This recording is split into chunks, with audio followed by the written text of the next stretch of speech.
We'll guide you through how to enable voice navigation on Google Maps. If you find this useful, then consider subscribing and liking the video. Here we are on Google Maps, and so you want to go and have voice navigation.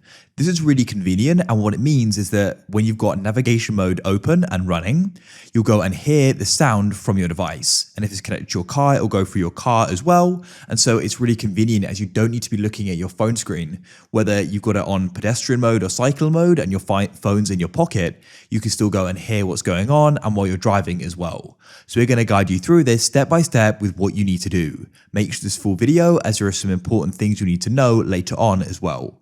So to get started, you want to go and head to the top right of Google Maps and go and find your profile icon and tap there.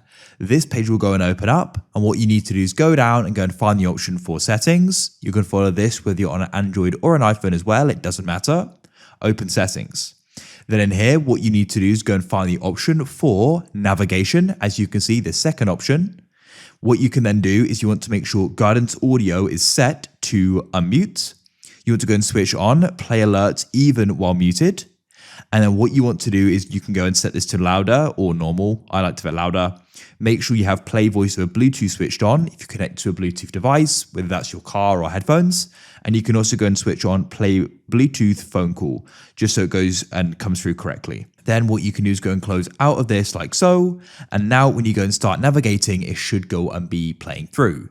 If you find that it doesn't, make sure your phone isn't muted, so you can go and drag down. You want to go and turn off that bell icon like so. As you can see, that goes and turns silent mode off and will turn on the ringer, and it'll allow the sound and voice navigation to go and play through.